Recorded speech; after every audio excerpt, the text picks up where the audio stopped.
keep going. That's like the go to the class. Alright, so we'll do the prayers, and then you asked me to redo Wednesday. I asked you if you were going to recap, and you said you were. Yeah, so I'll do that. I'll recap. Yeah, I'll read after because I did kind of feel that Wednesday week. Yeah, I'm like, well, he did send in the WhatsApp group a really good summary of what we can't see. It's not what it's about. No, it wasn't a summary on the previous yeah. thing. I think but you've got it on WhatsApp now. You saw I can send you that. I'll do it later. I'll send it to you. Okay. It's actually a good reading, and it really does talk about what this has been about so far. You have a copy of that? No.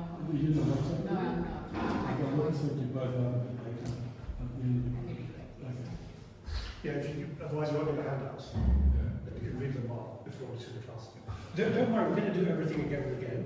And it's our eternal duty to listen to Bhagavad Gita eternally. So we can just keep going, and everything will come through. First few times, no. After 1 year, 2 years, it will start coming, and it will change everything we do. So don't worry. When I first came to Bhagavad Gita class over maybe 25 years ago, I'd sit for 5 minutes and leave. So I said, this is interesting, but I've got to go and do some shopping. So everyone's been everywhere in every situation. Okay, so we will. I'll explain what we're going to do after the prayers, and then we'll do that. Om Gyana Devanandasya Gyanam Vinasanam Katsurutam Yena Tasme Sri Guru Namaha Shri Chaitanya Mano Vishnu Shtapitam Yena Bhutale Swaya Rupa Kadamayam Dadati Svapandikam Vandeham. Yep.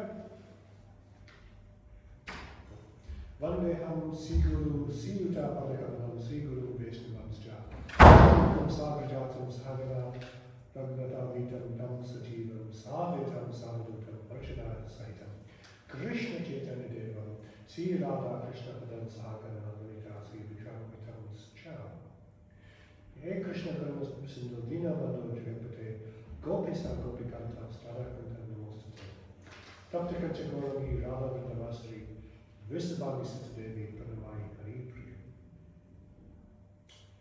Vanchakapatrudischa Kripa Sindhu Evacha Patitana Bhagavadgita Vaishnavaya Namaha Shri Krishna Chaitanya Prabhu Nityananda Sevita Vedana Sivasari Guru Bhakta Vrinda Hare Krishna Krishna Krishna Hare Hare Hare Rama Rama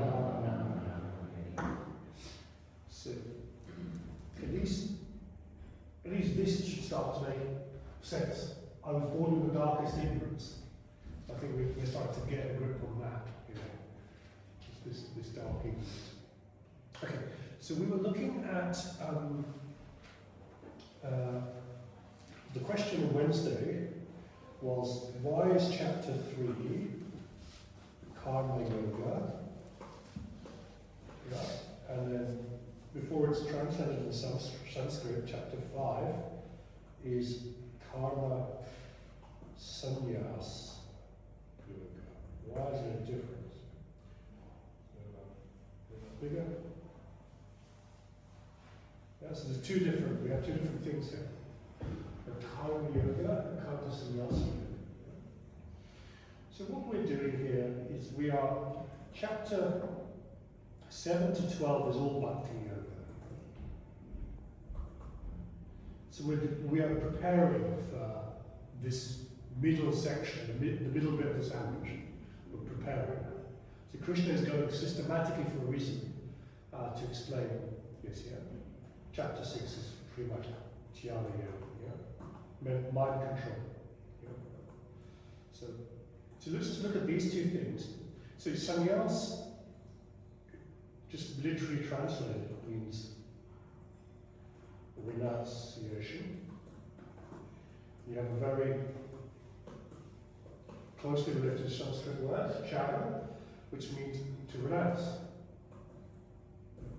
In chapter 18, the first question in chapter 18 Arjuna is dealing with is, what's the difference between being in a renounced order, which is a place where you are in society, the stage you are in your life, and to renounce. That's the conclusion, chapter 8 is the conclusion of Bhagavad Gita. Okay? So we have the renounced order, so we have these different orders I talked about in the Varnashram system. And the end order is sannyas. Yeah? But remember, the Bhagavad Gita is not about, the big thing about the Bhagavad Gita, it's not about externalities. I'm a sannyasi, or I'm a householder. It's not about externalities. It's about where the consciousness is. That's why in the concluding chapter, chapter 18, he says to Arjuna, really the real renounced person is the one who has control over his mind and doesn't want sense gratification. Right? You can see the sense objects, but it has no impact on them. Okay? Right? So we are learning this process really of tyaga, of renouncing the objects of the senses. Yeah? And the key of that is this big sixth sense, the mind, which I'll talk about a little bit today, if we get on to chapter 6. Okay? So let's get back to this question. Why is there... So action linked to Krishna, chapter 3, and karma sannyas yoga, which is knowledge which allows you to act in a way that you start steering yourself away from enjoying this world to start to increase your attachment for Krishna. Yeah? So you're now in the process through your actions of renouncing the fruits of your labours, but then being situated in such a position the world does not attract you. Yeah? You feel the attraction, not moved by the attraction of this world. Okay? So we started with the basics. So the first big verse in chapter 3 is chapter 3 verse 9, where Krishna is saying, all action is meant for sacrifice. Yeah? It is simplistic, most simple. If you want me to put it on the board, I can do that. Yeah, you've got it. So if you just look at chapter 3. 3 and 9. Who's coming here? Let's sort of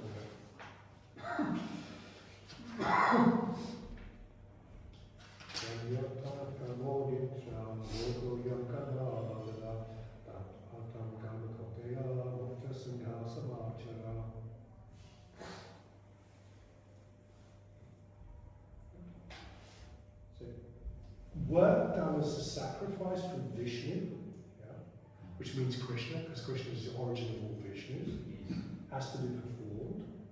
Otherwise, work causes bondage in this material world. Therefore, the son will continue to perform your prescribed duties for his satisfaction. In that way, you will always remain free from bondage. Okay? Now, this lesson is not actually for Arjuna. This lesson is not actually for Arjuna. It's for most people who are beginning their Krishna consciousness journey, and their action karma is starting to be linked to Krishna. Okay? This is not the end lesson for Arjuna. Okay? This is for people who have to learn, because they are attached to fruitive work. I want to do the work because I want to have something at the end of it I can enjoy. So how to reduce this work enjoyment link? Hare Krishna.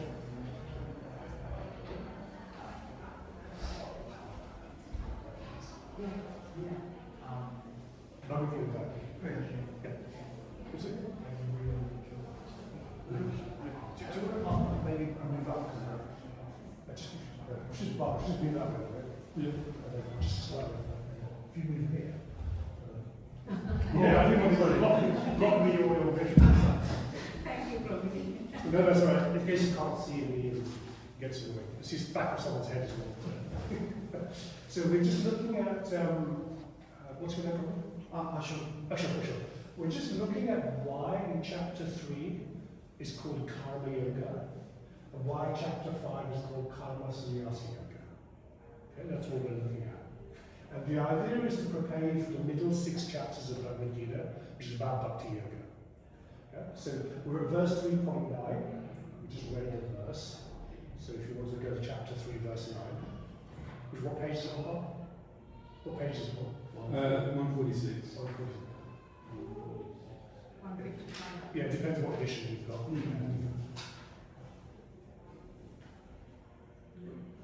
3.8 is 3.9. Yeah, so work done as sacrifice for Vishnu has to be performed, otherwise work causes bondage in the material world. Therefore, son of Kunti, perform your prescribed duty for his satisfaction, that way you will always remain free from bondage. Yeah? So as I say, this is not meant for Arjuna really, it's meant for us who are attached. So if we're working, and the only reason we go to work is we want money to enjoy the world, it's to get us off the idea of action for sense enjoyment. So initially we might give $1 to Krishna once a month, and then we go, okay, I go to work, I give $10 to Krishna, I give $20 to Krishna, and the end result, by the end of the Bhagavad Gita, is you only go to work for Krishna. So that's the process. We go from karma yoga to bhakti yoga, work in devotion. So the reason Krishna is saying, if you don't do sacrifice, if you just enjoy, you will get good and bad karma. And good and bad karma means you'll reborn. Yeah? The aim of spiritual knowledge is to pull you out of samskara chakra, to pull you out of repeated birth, death, old age, and disease. We are so attached to enjoying life after life that we have to start doing charity work, austerity, and spiritual activity to start pretending to be God and start to be stopped.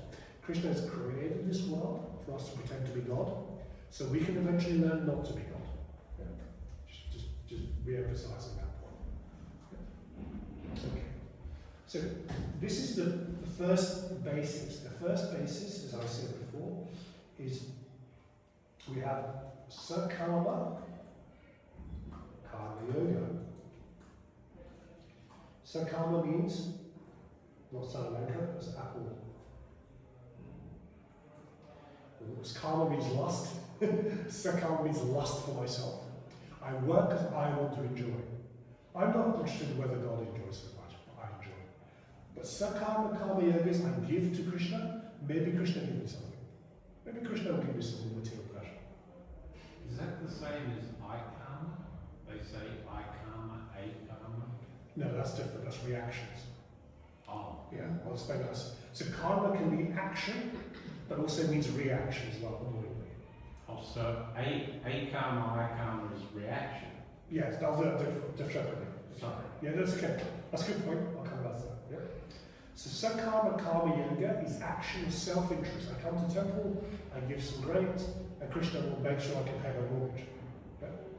But Krishna says, if you start that process, chapter 12, you will always end up being, at some point you end up being a pure devotee. Because you come to me, you didn't go to some demigod. And I am the best parent. If the child is crying in front of everyone and came up, the parent goes, oh, just have the toy. But Krishna doesn't know. You don't get the toy. You get what is in your ultimate interest. Your ultimate interest is to stop getting another body in this world. So Krishna will be the ultimate parent to stop you coming back here and again. So once you come to Krishna, and say, Krishna says, okay, I'll give you a little bit of money, but you also start creating detachment. So you come back to Krishna, and Krishna gives you more money. You come back to Krishna, and then you think, I enjoy. But Krishna will start to attract you to Krishna. Because Krishna is all attractive. He's the most beautiful living entity that ever existed. He's the most intelligent, he's the most musical, and he's the most sportive. And as you feel that attraction for Krishna, something will happen in your heart, and maybe I shouldn't be so selfish. Maybe Krishna, I give a little bit more to Krishna. And then eventually you become a bhakta devotee, you start putting Krishna first. Yeah? So that is explained in chapter 12. Even if you come and you want something from me, because you came to me, you will attain pure devotional self. Maybe not in this life, depending on how much effort you put in. It may take a few births, but you will get there in the end. And then the first step we have is Sakarma Karma Yoga, and then after a while, the individual soul will go to Nishkama Karma Yoga. Nishkama means no lust for myself, no lust. I give to Krishna, I don't care if I get anything in return. Nishkama. That's what you would call selfless. Selfless. It's not devotional service, necessarily. It might have tinges of devotion. Yeah? Because what is initiating the action is still the attachment to being a doctor, or being a lawyer, or being a butler. I want to be abundant. I want to do work. I need to do work. I work in this world. You know, last life I was a donkey. In this life I'm a chef or a monkey or whatever. Work. I get something in return, and I give. But my nature is now a little bit purer. I give to Krishna. I don't take all. I take a little bit for me to eat, whatever, and then the rest of it goes to Krishna. So Prabhupada says that when you get to Nishkama Karma Yoga, there's a big shift. From there you can enter bhakti, real bhakti. Not tokenism. Tokenism is good, I come and give, but actually your heart starts to move towards the Lord. Okay? So that's a big important process.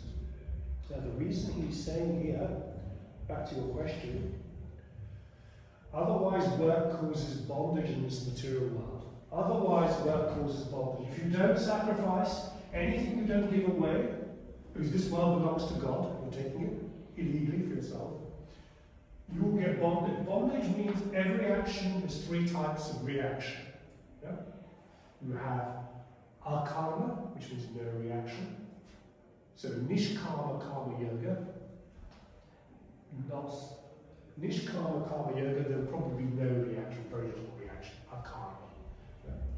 But sinful activities will be vikarma, you get adverse reactions, because the idea of vikarma is to make you behave, to punish you in this life, next life, the life after.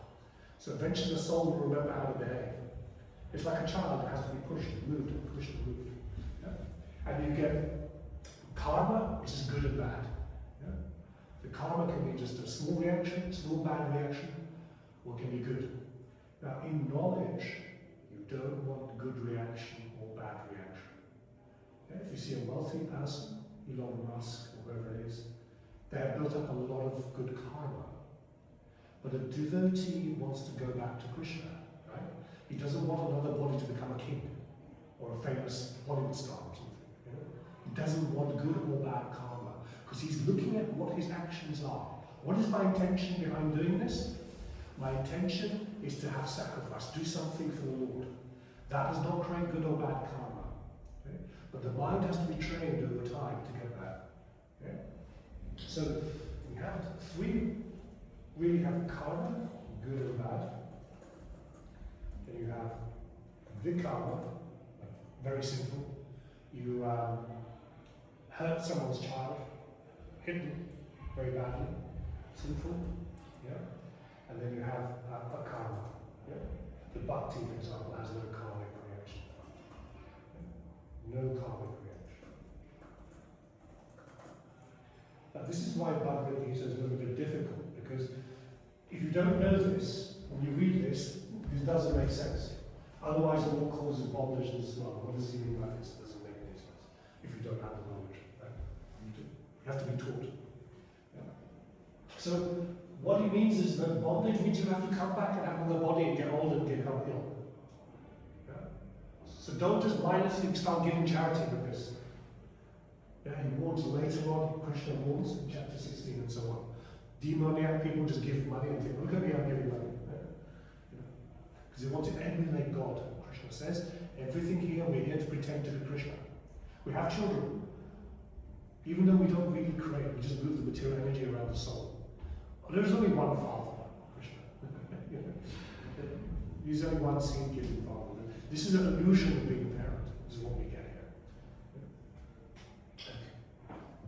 So the first general rule of first 6 chapters is all action is meant for sacrifice, because that reduces the propensity to enjoy this world, which means that it reduces the chances of getting another body in this world. Yeah, that's what we're putting forward in this idea of karma, action, and sacrifice, which actually would change the way most human beings would live their lives. Because you have to live your life to become progressively less selfish.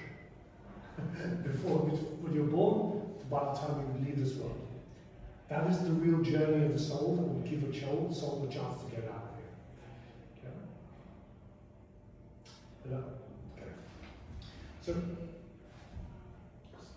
So chapter 3, Krishna will also discuss modes of nature with the Dharma Wednesday a little bit. We are covered as souls by the tendencies of millions of births. Okay? Let's say my name was, it's not my name, but my name was Vinay Shah. And I'm Vinay Shah, I'm a stockbroker in Mumbai, and I like Papadum for lunch with some chapatis, and evening I like to watch cricket. Yeah. That's my general job. I like to work 9 to 5. I like to shout at people in the office. That personality and that person is just created from millions of births in the modes of nature. Goodness, passion, ignorance. The way I speak to my staff, the way I speak to my mother, the way I eat my food, whether I like sweet food or sour food or spicy food, all that is built up from millions of births. Simply from goodness, passion, ignorance combining over and over and over. Yeah. That is not my real self. That is a covering of my soul. In my next life, I might become, Brad Pitt, who knows, something like that. Because depending on what I've done in this life, what my punya is, whether I have the karma credits, and what my desires are. Because of our desires to be enjoy independently from God, we're always interacting in the modes of nature. Goodness, passion, ignorance, goodness, passion, ignorance. Yeah? By the end of Bhagavad Gita, you will know how the modes are influencing you. Yeah? Because you will understand that you are in a relationship with a very mischievous person. And that mischievous person is your mind. Yeah? It's not just you and your wife. It's you, your wife's mind, and your mind. The 4 people in the relationship. Right? And for a lot of people, if they don't control the minds and are creating more of a problem than the spouse. Because Krishna says the mind is the sixth sense. Yeah? So when we look at Jnana Yoga chapter 6, we get rid of that. So we have to always be focused on where the mind is. The great thing about the bhakti process is that because the mind is one of Krishna's energies, he says in chapter 7, verse 4, but because you chant Hare Krishna and you do bhakti, the mind is more under your, Krishna allows you to control the mind. Instead of the mind running towards a sense object of joy. Yeah? Krishna will give you the power necessary to control the mind. It's only Krishna is controlling all the minds. We will learn that chapter 18, verse 61. Yeah? Okay, let's not jump too far ahead. So chapter 3, we have this idea of, that I just said, which is we are not doing anything in this world. This is very important. Chapter 3, verse 27.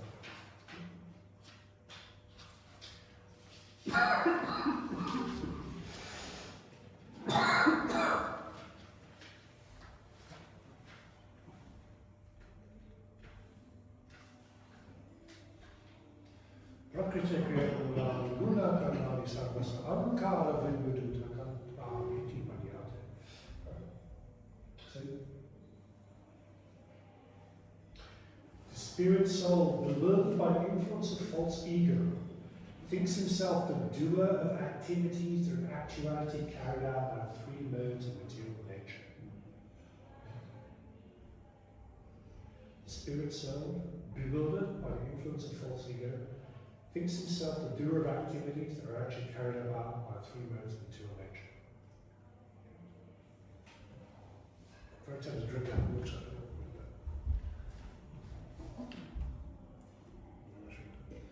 Maybe give it You can give it right, just like that. Sorry. Yeah, if you could give it. We'll just pause for a second. Yeah. So I'll just read this bit out. Two persons, man, woman, we can say, one in Krishna consciousness, the other in material consciousness. Working on the same level, may appear to be working on the same platform, but there is a wide gulf of difference in their respective positions. Okay? The reason for that is one of them is accumulating various karmas, which are already preparing what kind of body is going to happen. The super soul is in the heart, it's seeing where's it enjoying like a pig, enjoying like a hog, behaving a bit like a wild animal. I think it's going to be an animal body next time. Yeah? Super soul is watching, monitoring all the actions constantly. And Krishna doesn't forget anything. Yeah? So, however, this person next to the same job, next taxi driver in a taxi rank, same job, is thinking, I get some money today, I can go and distribute some spiritual literature, I can pay for some wood in the temple, completely different mentality. Thank you.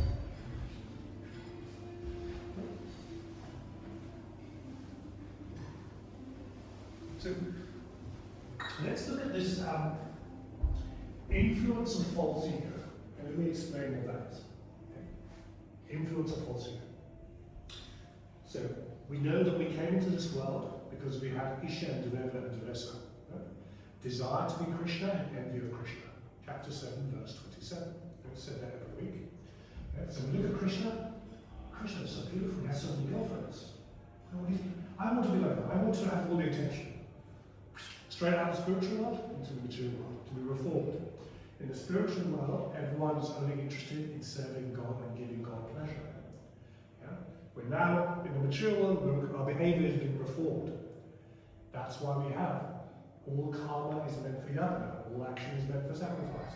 To reverse this condition of pretending to be God. Right? But the problem for the soul is, if it ends up in this world, it will still remember Krishna. Soul is naturally sucks in and under. Yeah? It is full of knowledge, see, yeah? Eternal. Yeah?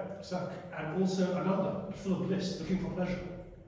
But if Krishna doesn't cover the soul with false ego and the material body, the soul still thinks, Krishna, he enjoys so much. So allow the soul to reform its behavior by hitting with karma, with different bodies. Krishna puts false ego into this world and ignorance. You can only forget Krishna because Krishna wants you to forget him. He is the cause of causes, sarva karma karma. Okay? You are only forgetting Krishna because Krishna is making you forget him, and you're only starting to remember Krishna because Krishna is seeing where are you in your spiritual journey. You can start to come to see me a little bit now. Yeah?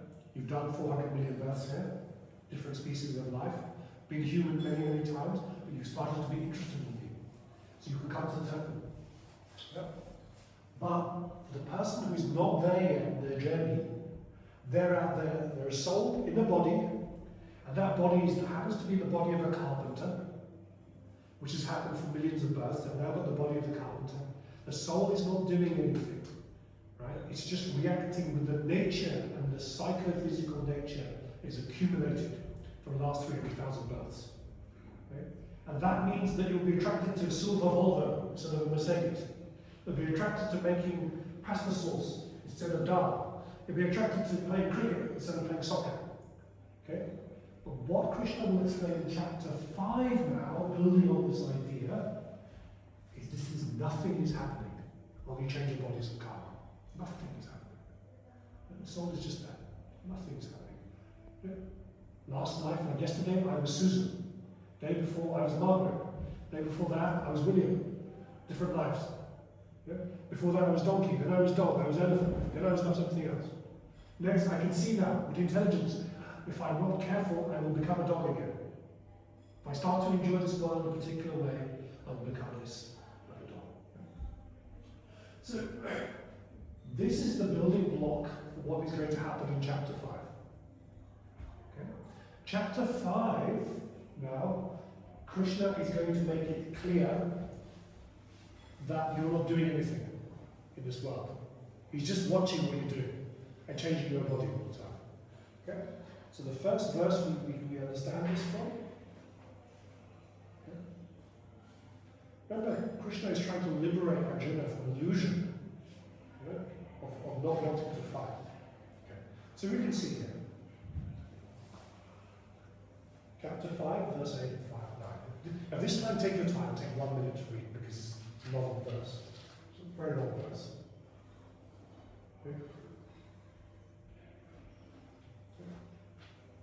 There it is.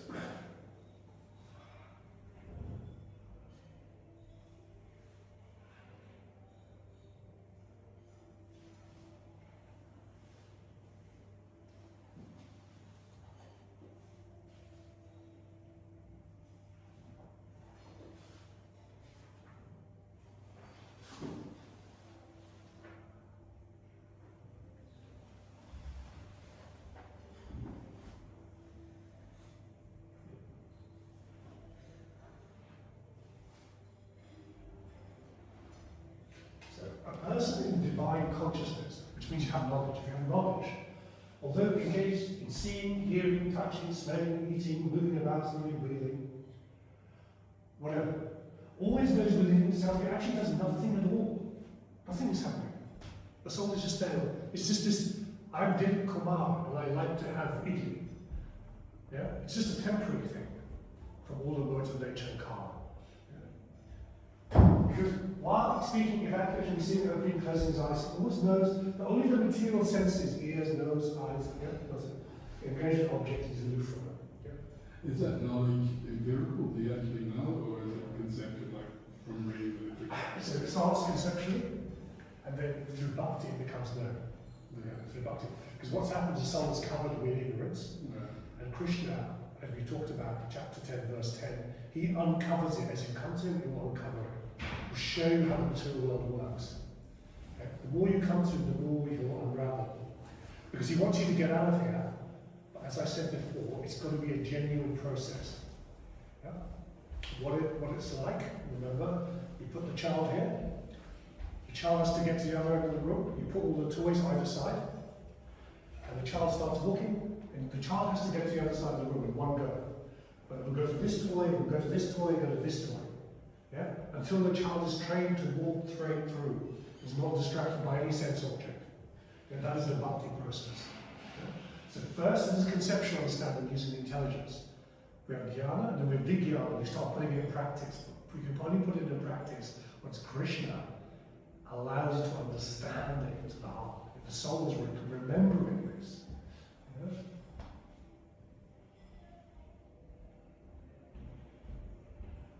And sometimes people just read Bhagavad Gita. Yeah, it's interesting, I know this, I know Bhagavad Gita. Prabhupada, whenever he gave a class in front of Indians, I know Bhagavad Gita, I know Bhagavad Gita. But actually to know, in the Vedic sense, to know something, you only know when you act like that. It's not like recitation in the material world, material exams. Yeah, do you know force equals mass times acceleration? It's not like that in physics. You have to actually behave in that way. That means the Lord has empowered you with knowledge. Yeah? Then you're ready to make progress. Yeah? So, Arjuna has been taught not to react to this world. Okay? Bhishma is there, Drona is there, uncle, grandfather, or friends. They want to fight. They're not going to do anything. They're just a product of all what their desires and all the previous births they had. That's why they want to fight. You ignore that and just see the soul. Yeah? So you get the detachment. Because the detachment creates knowledge, knowledge creates detachment, and from there our bhakti becomes more sincere. Yeah? We're less likely to come and ask Krishna for something. If we know the real process is to get out of here, to become a devotee. Yeah? And then a person in Krishna consciousness is pure in his existence, and consequently has nothing to do with any work which depends on 5 immediate and remote causes: the doer, the work, the situation, the endeavour, and the fortune. This is because he is engaged in the loving sensual service of Krishna.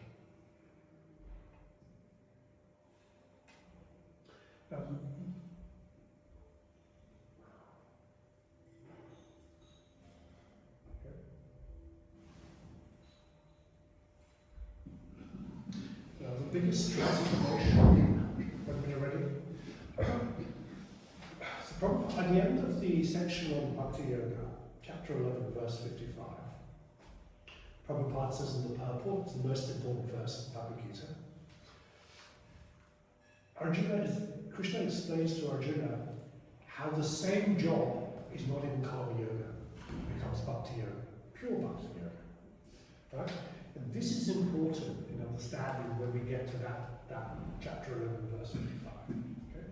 So what we have, remember, we have this Nishkarma Karma Yoga and Sakarma Karma Yoga. Yeah? But then there's also action in Bhakti, work in Bhakti, right? And that is possible. Well, I'm an accountant. I go to work. I give money to Krishna's projects, right? So I'm not interested in whether Krishna gives me something in return. nishkama karma yoga. Right? But there is another type of person who, when they work, the way they do their work is a form of devotion to God. The way they actually carry out their work. So when they're doing the accounting work, they know that Krishna is there as citizen. Krishna is always present. And they're doing it in a way that Krishna says, you give me this body, it's your energy. I'm doing this in celebration of you. I'm only working for you, for your pleasure.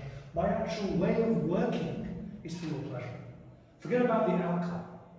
So that's the end conclusion of the karma yoga process. In that situation, you're never going to think about the outcome.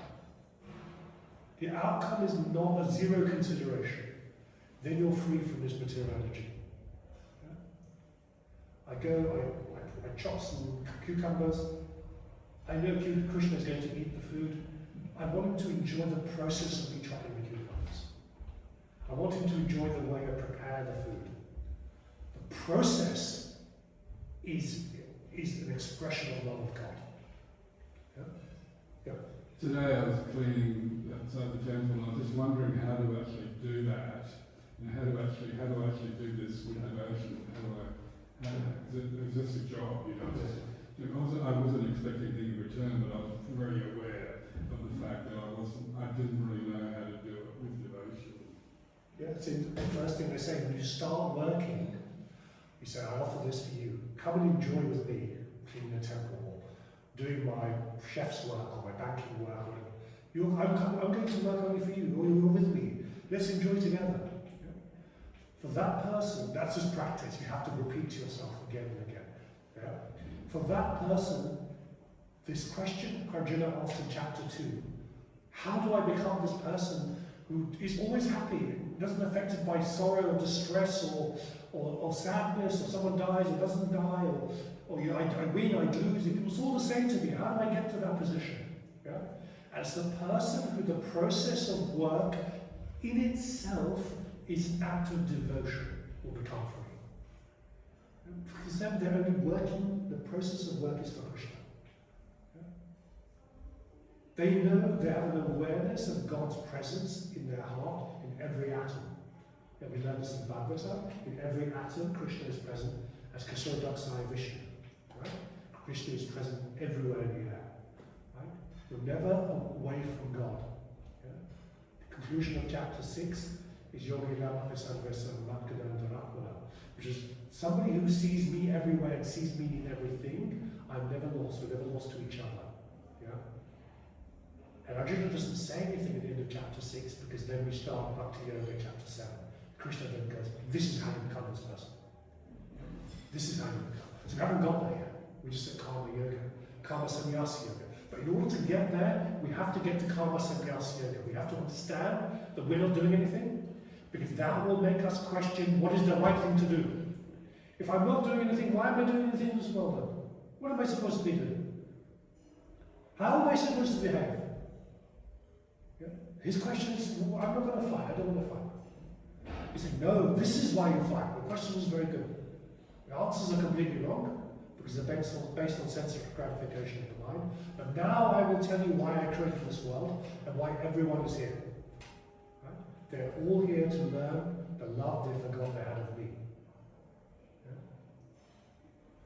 Because if you're truly in love with somebody, like, spiritual love is like the ultimate romance. It's like the movies, and the Bollywood movies, the girl is sitting there thinking of the guy constantly. And that's what we should be like with Krishna. We're just sitting with Krishna all the time. That's where we're trying to get to. Because if we go to the spiritual world now, every tree in the spiritual world, you can ask it for anything. You will get anything you want.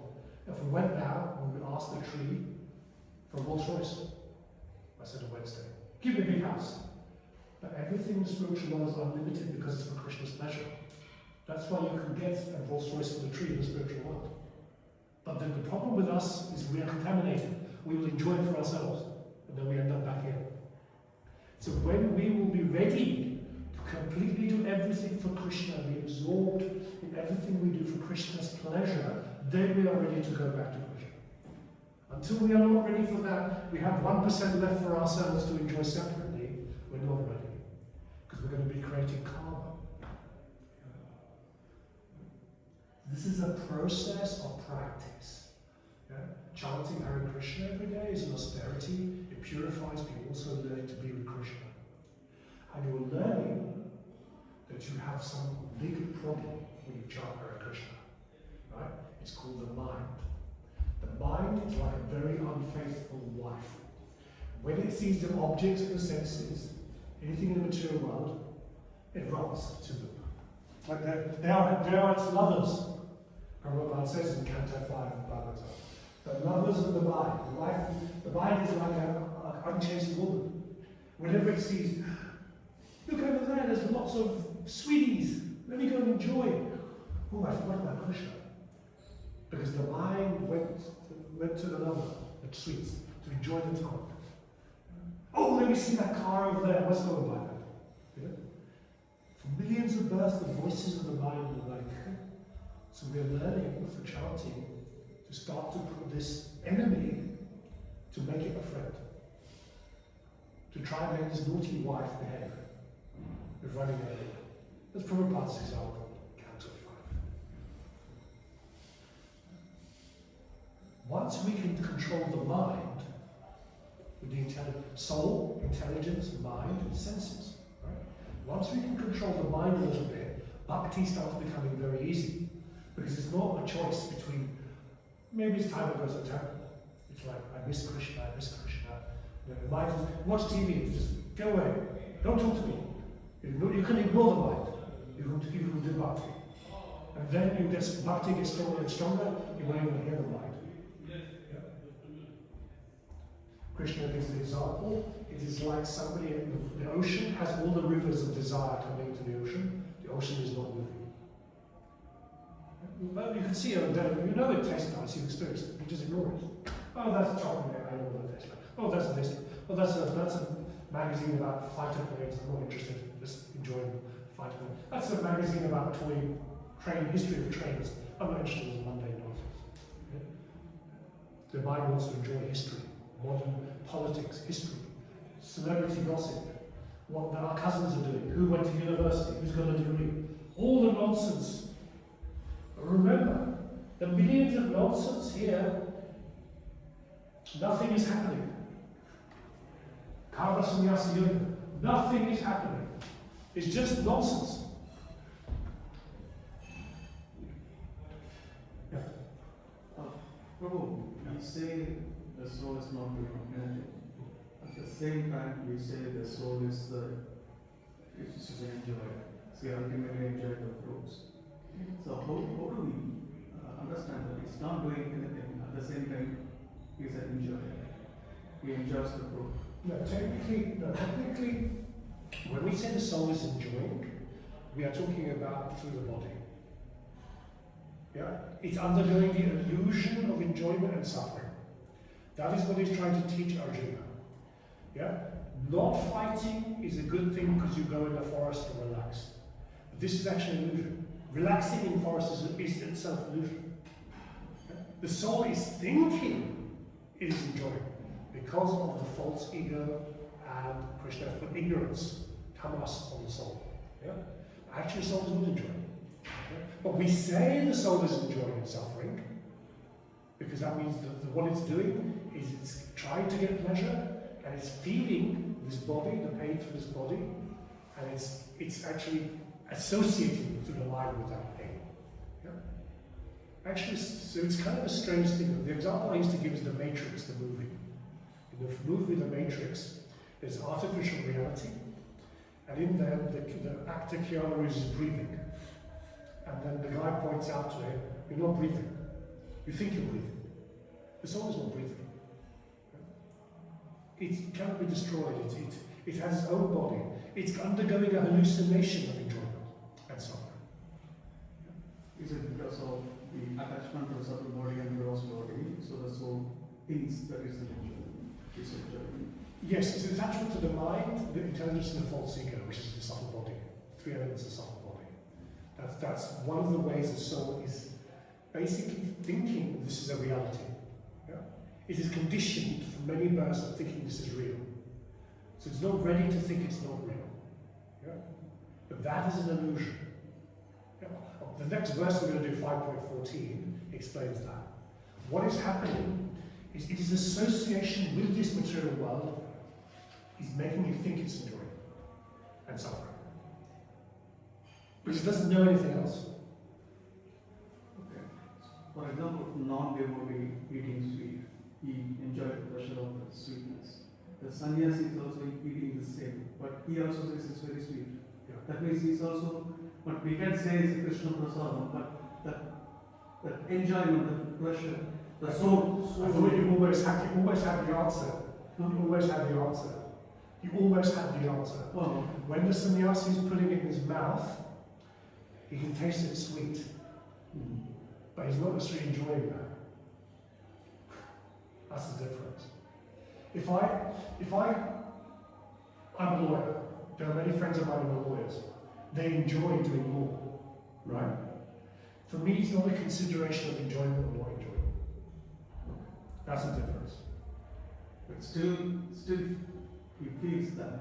But No, he thinks that, and he thinks he feels that. So the difference is between this. You're right, it's a good question. So the difference is this. He feels it.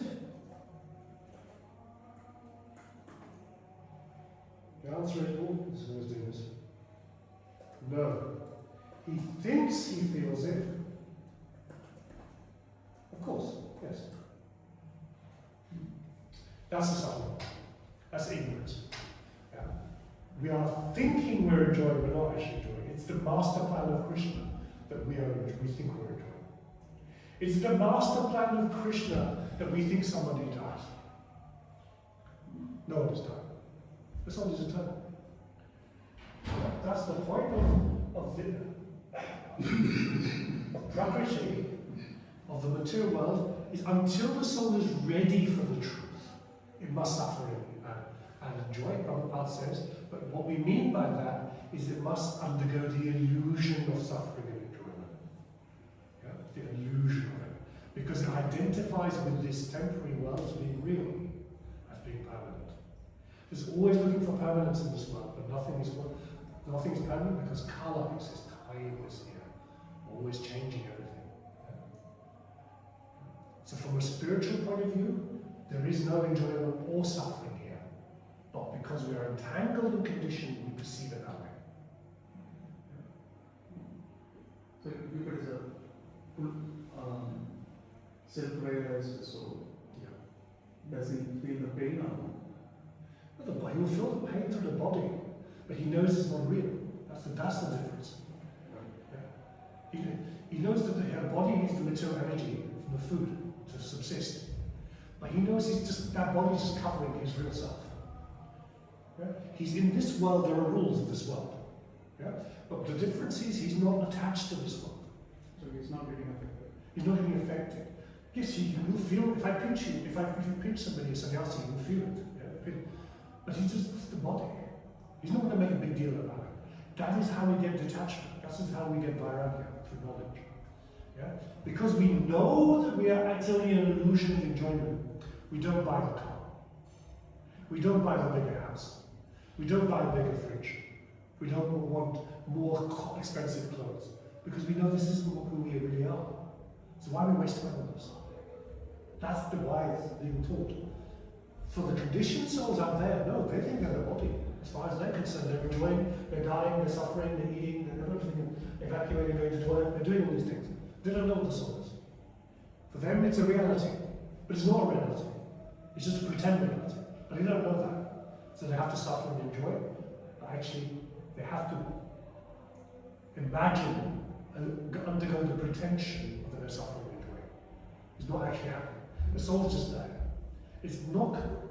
Only reason it's here is because it wants to rebel against Krishna. There's no other reason. So we have created, Krishna created this world. He didn't say, I will kill all the souls that don't serve me. No. I love all the souls, even demons I love more than a mother loves a son in the material world, Krishna says. So I put them here, and over many births, they will learn. I can just watch, oh, this one is on 50 trillion births, 50 billion births. This one in 20 billion births. This one is in 15 billion. This one is starting to do a bit of going to church. This one is starting to learn about Buddha. This one is doing this. Krishna is seeing all this.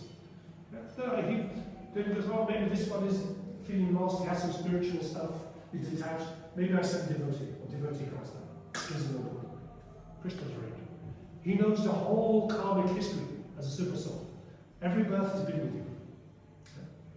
You can't remember, but he remembers all his births. So actually, no, we're not doing anything. We're not doing anything here. We are under the illusion that we are doing things. And once we understand that, we start to go, hang on, I was going to leave the temple and go and get myself some nice shoes. Now, I'm supposed to be acting karma yoga. Karma is meant for sacrifice. Where does this fit into my spiritual agenda? We can start asking the question. By asking the question, we can start to control our behavior.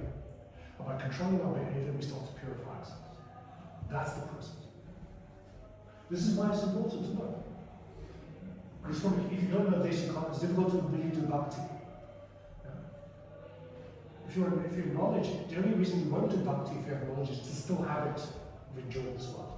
But have it will go. It will go. So let's look at so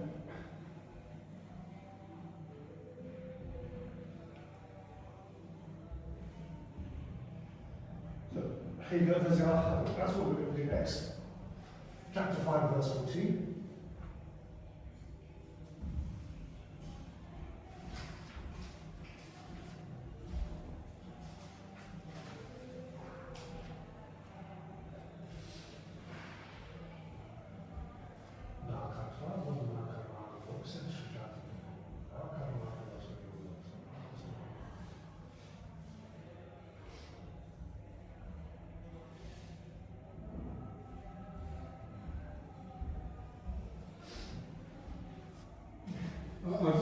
One of the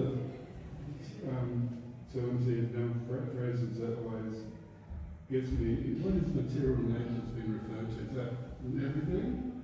Or is it simply just Which way are you reading? The modes of material nature? What is the material nature that's being referred to? Material nature is basically chapter 7, verse 4, the energies of the material world. The energies of the material world. Effectively. So trees, plants, fire, air, ether makes sound. Right. The vedic system, ether makes sound going across. So do they have the capacity to function according to goodness, passion and ignorance? So that's, okay, we will do that in chapter 14, Modes of Nature, because it comes up a lot, we'll do it now. Okay? So, I'll keep it really simple, Yes. because it's difficult to understand. Okay? Let's say, because of my previous births, I'm so aggressive, I only like eat excessive spicy food. I like to work very hard for excessive spicy food. So Krishna would say you're in a mode of passion. Yeah? You're addicted to working and enjoying. Let's say because of my previous births, sometimes I feel like working, sometimes I don't want to work. It's a mode of ignorance. Yeah? Laziness, no planning, no structure. Yeah?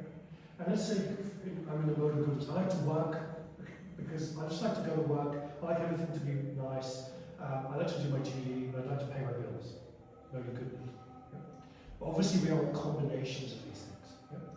Now, when we interact with this world, we are normally, in fact, what we're doing is seeking pleasure. Our soul, by nature, is pleasure seeking. Right? As soon as we try to interact with this world, which is a temporary illusion of the reality, the modes of nature come into play. There's no way of interacting with this world where those modes don't come into play. It's impossible. Right? So what will happen is that, let's say I'm Jeff Bezos, head of Amazon. Yeah? I go to work. He'll go to last month, Amazon sales went up by 20% because I changed the board and changed the management structure. Yeah? What Krishna will say to him is that you are a product of the modes of material nature, your psychology and your physiology, your physical being, carried on for millions of births, which I have allowed to happen, which you are now attracted, because of that you're attracted to this work, attracted to control the material world, and you have made those changes, and that's going to create some sort of reaction karmically, right? So actually what's happening is that only your misplaced desire for millions of births is creating what's happening now, through the combination of those modes of nature. The desires that you had for so many births, you now have the credits, the karmic credits, to manifest those desires. So as Jeff Bezos, head of Amazon, you can change things. But actually what Krishna is saying, that he's an illusion. He's not doing anything. He just thinks he's doing something. I've created a world where he can pretend to play. He's got a costume on, which is his body, and he's pretending to be a pirate or a businessman. Okay? All of it is enacted by the modes of material nature. So the problem we have is, when we get up in the morning and we're saying a nick or bath or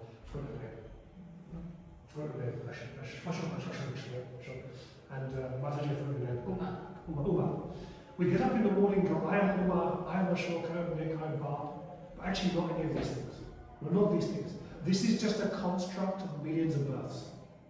And the way you like the soup, the way you brush your teeth, the way your body is, the way it looks, the way you do your hair, this is an illusion. It's just a product of millions of births of desire and karma.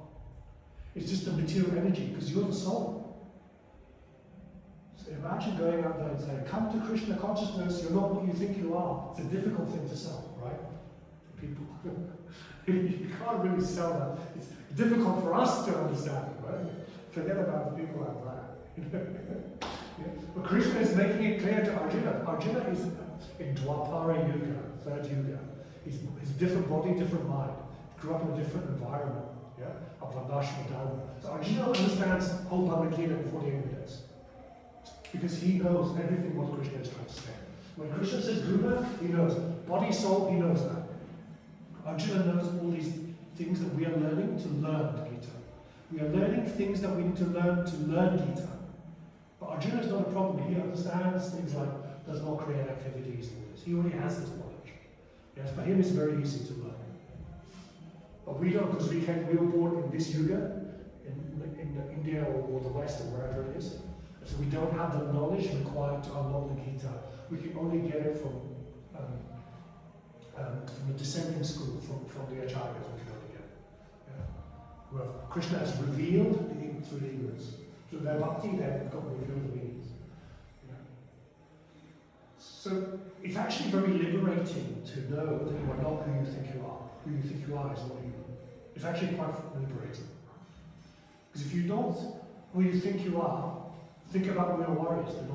You're not who you are as a soul, so why are you worried about those things? What's the point? I used to say to people in Edinburgh in Bhagavad Gita class, you had a mortgage problem in last life and before that. Why worry about a mortgage problem in this life? So many times you have problems with grandchildren. So many times you have problems with sending kids to school. It's so many lives. Even when you were a lamb, you worried about being eaten by a tiger. Even when you were an elephant, had children, you were worried about a lion eating your children. Now as human, you're worried about someone kidnapping your children. You've always had the problems in the material world. Nothing special about this life. And next, if you come back, you'll have a new set of problems. Because this place, Krishna says, chapter 8, verse 14 and 15, is a place of sorrows to make you remember Him. Okay? Different point. Krishna's gone to all the effort to frustrate you from enjoying separately for Him, so you can start to remember Him. But all this He's made, just to make you think.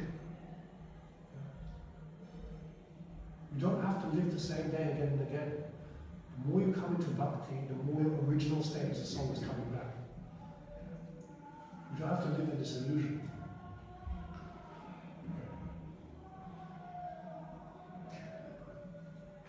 Then Krishna is willing to say, Arjuna, you know the reason you don't enjoy this world,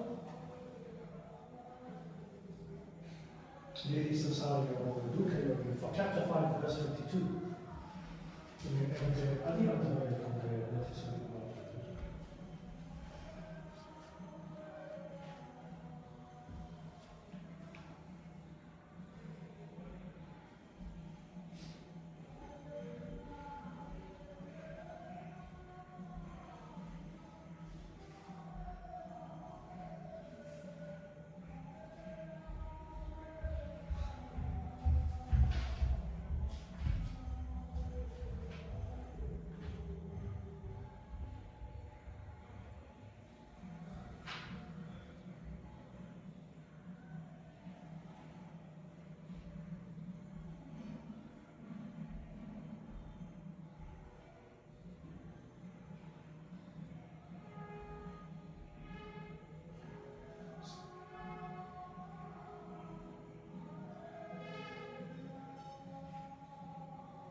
So this is one element of the material world. Even if you could live here forever, any pleasure you get here, as soon as you finish eating, it's gone. As soon as you taste, it's gone. It's not permanent. Yeah? Prabhupada used to say, nobody can have sex 24 hours a day. It's not possible. Which is the highest pleasure in the material world. Yeah? Available to all the animals. And human beings who want to be animals as well. It's not possible. The body was not designed deliberately by Krishna to have the chewing gum again and again. Eventually chewing gum doesn't have its flavor. That all material enjoyment is like this. Krishna said to Arjuna, I designed it like this. But also the body does not last. So why run around like a crazy person looking for something that doesn't even stay for more than 1 or 2 minutes? Today, at the moment, one of the biggest things happening in the world in the West is the rise of coffee drinking. It's going to keep going up for the next 5-10 years. People go, I get a coffee, I get a caffeine hit, and what happens? Comes down.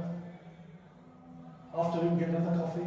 Oh, I enjoyed my coffees today. Tomorrow, I have more coffee. More coffee, and more coffee. Coffee companies are becoming rich. Warren Buffett bought Coca-Cola, he bought also a big coffee company, Costa Coffee. You know?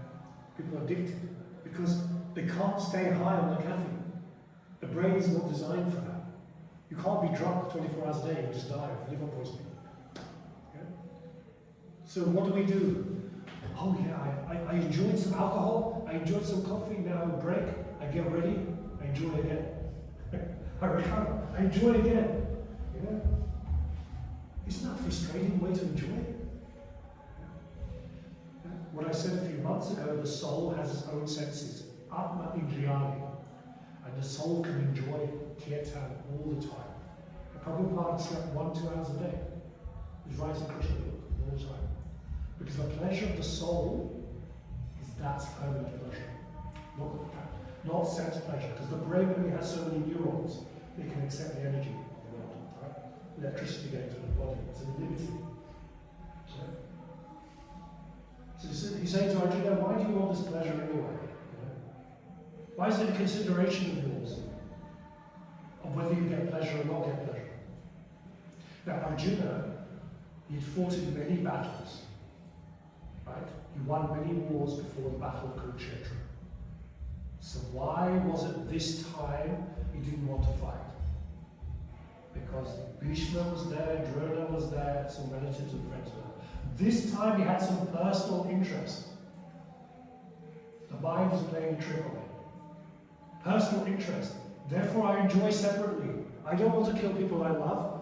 Other times I will come and fight. This time I don't want to fight. I go off. Krishna says, no. That is not the way for you to think. You're a devotee. Yeah? Your only consideration is my pleasure, not some idea in your head. You're not fighting because you want to go in the forest. Yeah? The pleasure of not fighting or fighting is not a consideration for you because the mind and this body are temporary. They're not permanent. Okay? So the conclusion of this knowledge is in the last verse of chapter 5.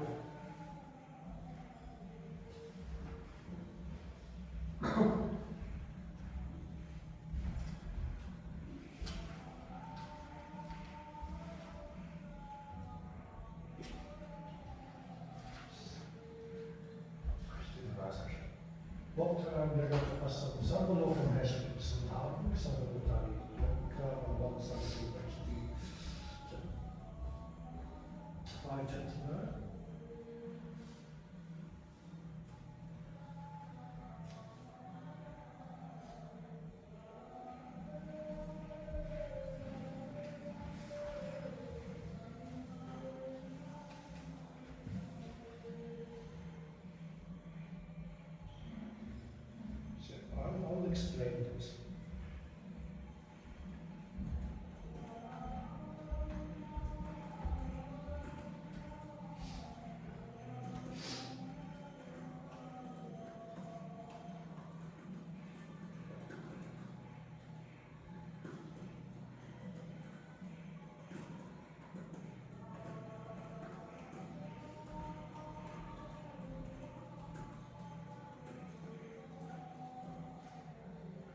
Okay?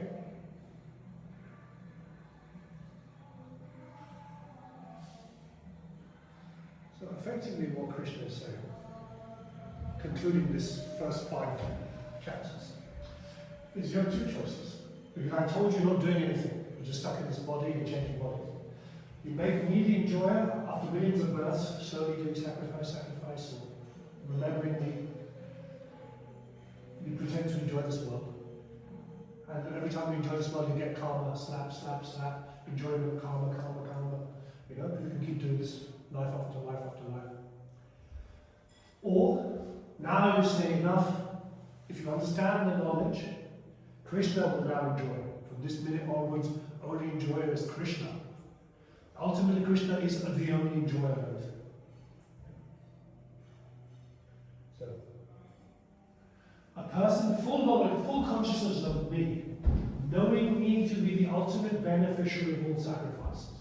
Because the purpose of all the sacrifices is to become a pure servant. Once you're a pure servant, you're serving Krishna 100% of the time. Yeah? The supreme lord of all planets and demigods, and the benefactor and well-wisher of all living entities, attains the peace from the pangs of material miseries.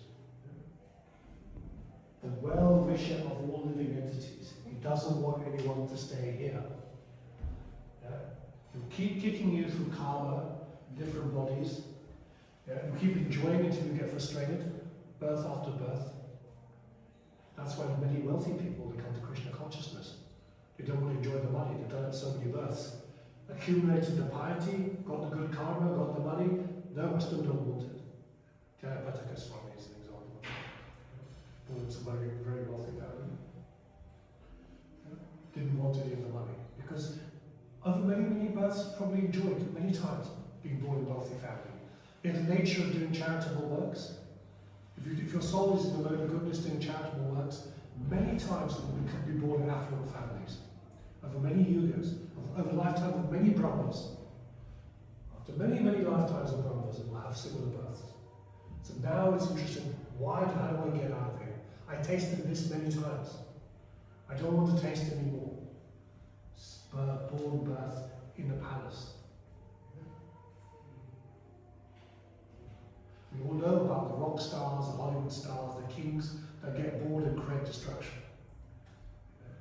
Because this enjoyment is not temporary, not permanent, it's temporary. The Krishna says if you understand all of this,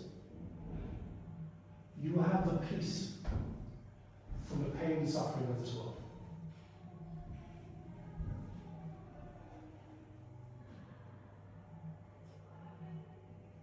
Now, full consciousness of me is difficult, but we can get there gradually. You can see in your life that there was a time when you had 5 minutes of Krishna, who came once a year to Janmashtami, Krishna's birthday. You were still young. You got older, you do 2 times you come, Diwali and Janmashtami, and you come again, and you come again. Soon, every week you come in twice, and then you come in twice, 3 times a week, 4 times a week. Then you're doing something at home, reading Bhagavad Gita, and slowly, slowly, slowly you're coming towards Krishna. So actually, it is increasing all the time, all of us.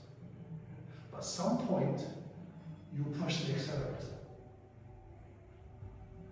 When you decide you don't want to be born in this world again, you don't want to be old and ill and suffer death, and suffer the pain of birth as well, of being in the womb. You don't want any of this as a soul, then you press the accelerator. You fully understand that. Then you can do bhakti. In fact, what is getting in the way of my bhakti? How do I turn that into bhakti? Work? Okay, I turn work into bhakti. Krishna's given me this body with this, all the previous births. I have this mode of nature. I'm a cricketer, so I will play cricket for Krishna. Then all the karma is being sacrificed, being burnt away from having this body. We should not have this body. We're not supposed to have this body. We're not supposed to try and enjoy this silly world.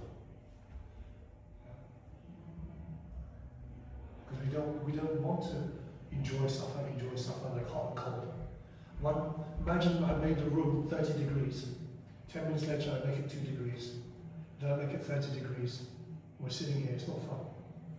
We're going to take your clothes off and put the coat back on. This is material life. Okay?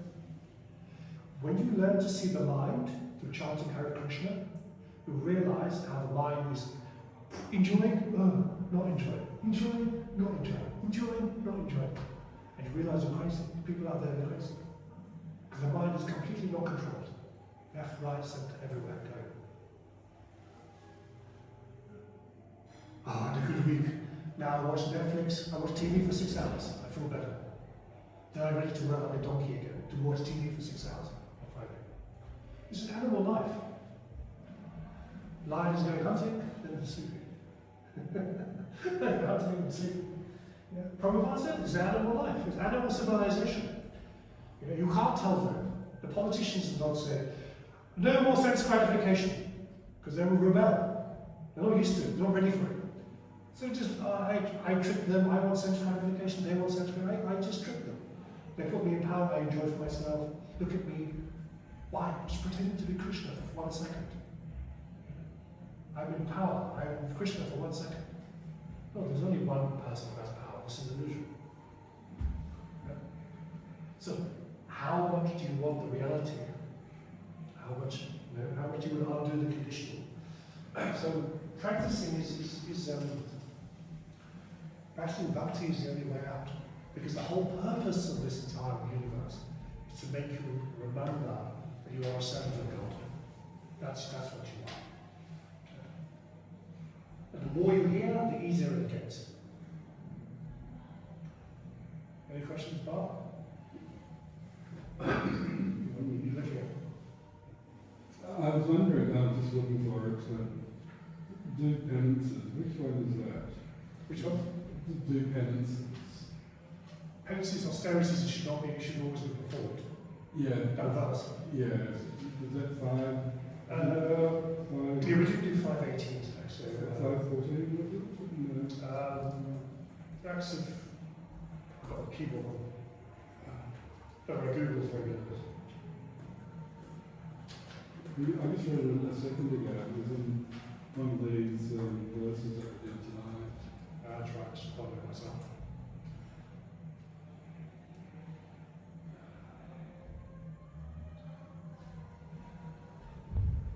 Oh, actually, it's in the birthday. Yes, it's. So 18.5. 18.5. Yeah. Yeah, this is. What were you thinking about this? Sorry? What were you thinking about?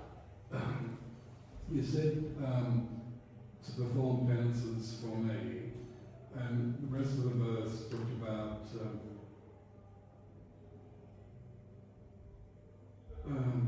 purifying or giving pleasure to Krishna.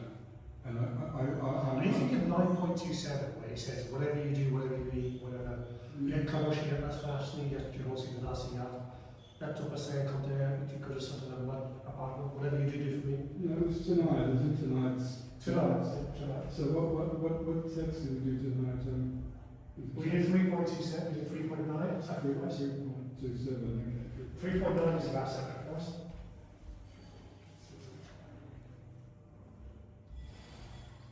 That's the start of Kami Yoga and stuff.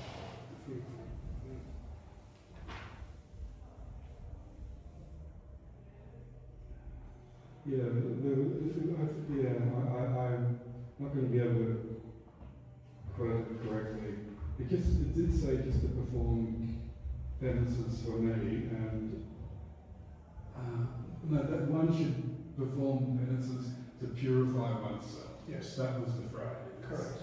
And what are these penances, and how do they result in liberation that provides the knowledge, the empirical knowledge, to move to understand that the senses, material senses, are temporary? I understand it conceptually, I think everybody here also does, most people would. But how do we get to the point whereby we take the instruction from Bhagavad Gita, which says to perform penances to purify oneself? When I think penances, I don't see that I'm going to be happy. I don't think it's going to be. Yeah, it's very different from the Catholic perspective, Yeah. which you So for us, a penance is really kind of, it could be something very, very small, and it's very linked to the idea of austerity in the Vedic system. So we could be, for example, a classic example is, fasting. Yeah. So you fast on Janmashtami, you fast. So that would be a penance. It's not, it could be said to be austerity, but it could be said to be penance. Because you're refraining the senses from enjoying the senses, from enjoying themselves, enjoying the mind and enjoying the senses. So acts that you are doing according to the instructions of the Vedas, that are penances, will purify you. But if you start doing penances for sense gratification, it won't purify you. Like self-flagellation. Yeah. If you're doing it, I'm doing penance, look at me, I'm so good. That is absorbed in this idea that I'm the body, look at me. So that will bind you to further bodies. Yeah? So your penance has to be penance for Krishna. So it has to be ultimately, chapter 9, verse 27, or if anything you want to refrain from doing, you have to do it as a sacrifice for Krishna. Yeah? But in the ISKCON, what Prabhupada will explain is that ultimately all penances should be dovetailed so that the Lord's senses enjoys his senses. The Lord enjoys his own senses. And how do I know that he's doing that the Lord is enjoying? Because if your penance involves spreading Krishna consciousness, Right. which is the real reason why Krishna created this world, if you're facilitating the Lord's mission, the Lord is always going to be pleased with your penance. Yeah? So the penance is the distribution of the knowledge of the books or whatever it might be. Yeah, so you're That's the penance. you're exactly right. You're cleaning the stuff outside. Now, it's not going to be a penance. Remember I explained that japa can be austerity for some people when they're starting off chanting Hare Krishna every morning. But later on it's not an austerity because the soul is enjoying it. Because they're becoming liberated from the material conception of life. They're going back to the natural state. Like, I said, if you chant Hare Krishna for many, many years, you will sit starting chanting Hare Krishna, you won't want to stop. It'll be 4 o'clock in the afternoon. Because your soul is enjoying being with Krishna. So the austerity is to get you away from sense gratification so that eventually the soul discovers its identity of enjoyment. So then it enjoys bhakti. So bhakti becomes empowered. That's the idea behind austerity. The reason you fast on Ekadashi and Janmashtami is to purify you. Purification just means less and less sense gratification.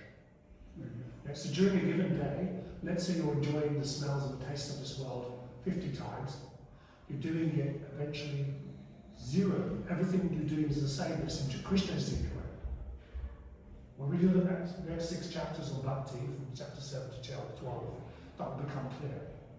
Yeah, like I said, you work for Krishna, you give everything away to Krishna, but then when you're working in a way that Krishna is enjoying. So everything you're doing is for Krishna's enjoyment. Then automatically, there is no sense enjoyment. Yeah? Your soul will enjoy it, but the body, your mind won't enjoy the senses of his body. That's the transformation. We're not just about detachment, we believe in detachment and reattachment. We're detaching from this world, but also at the same time, we're becoming attached to Krishna a little more. And when we're completely attached to Krishna, we don't have to worry about detachment. Because we've now received the purpose of detachment. The purpose of detachment is not to be like a Buddhist nirvana. That's not how Krishna would work. The purpose of detachment is always to reattach more and more to Krishna. Krishna is always present. You can be in a room with nobody else, but Krishna is still there. You can make a cake for Krishna. We're going to chapter 9, verse 26. You can offer a leaf if you don't have anything of water. You can clean the glass for Krishna. Krishna is enjoying. You put water in and offer to Krishna. Yeah? And what you do, eventually you enjoy so much, you always want to do something for Krishna all the time because your soul is enjoying. Then the problems of this world is coming to an end. You have to practice bhakti, practice bhakti, practice bhakti. The more you practice bhakti, the easier it gets. They say that Mother Yasoda was trying to bind Krishna. Krishna is running around. Krishna is the Lord of all the universes. But only when she's exhausted, covered in sweat, and her hair is everywhere, then Krishna says, okay, now you can tie it. You put effort. You put the effort.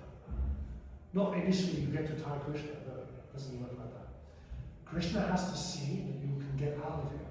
If you put a child here, and you put all the toys, a devotee child is not interested. You put a picture of Krishna, the child should walk straight to Krishna. No distractions. Yeah? That's what you're trying to do. Just by cleaning the thing outside, or whatever it is you're doing in the service, you are purifying yourself. Because that 1 hour, the most important thing is, you're not physically enjoying that much, the senses. Now the mind is different. It will be going this, there, whatever. Over time with japa, the mind will be controlled. So then you will be with Krishna doing that job. Okay? Because in Nishkama Karma Yoga, the problem with this is, Nishkama Karma Yoga, the mind can be anywhere. I do work, I give money to Krishna. Meanwhile, I'm thinking about making women. Okay? It's purifying, but the mind is not yet pure yet. The heart is not pure. It still wants to enjoy the senses. The mind is enjoying itself. So we have to learn. Only through japa, only through chanting Hare Krishna, by having Krishna with you, the mind will get purified. When I first started chanting Hare Krishna, I couldn't do more than 30 seconds. 30 seconds, okay, there's a child, I'm going to have some tea, whatever it is, you know. I did like 1 minute, like, forget this, I can't think, even later on I was doing like 5 minutes, what's happening on the phone, 6 minutes, who's called me, like that. After 20 years, no, it's different. The only mercy of Krishna is I can do for 20 years, that's the only mercy. If I stop then, I will never learn. That's only mercy. We need the Lord's mercy. But we also have to want. We have to smell that this world is not right for us. So you come to class, and you repeat. And the better, the more advanced you become, the more you want to hear the basics. Because you understand how powerful the material energy is. Maya is so powerful, you don't want to take a risk. Keep learning the way. Yeah? Yes, I was reading Bhagavad Gita in 1994 first time, but I'm still reading more now because I know how powerful, through knowledge, I know how powerful the mind is and the material energy is. So then we're extra careful. Yeah? Cool. Alright. Good? Are there any questions? Yeah.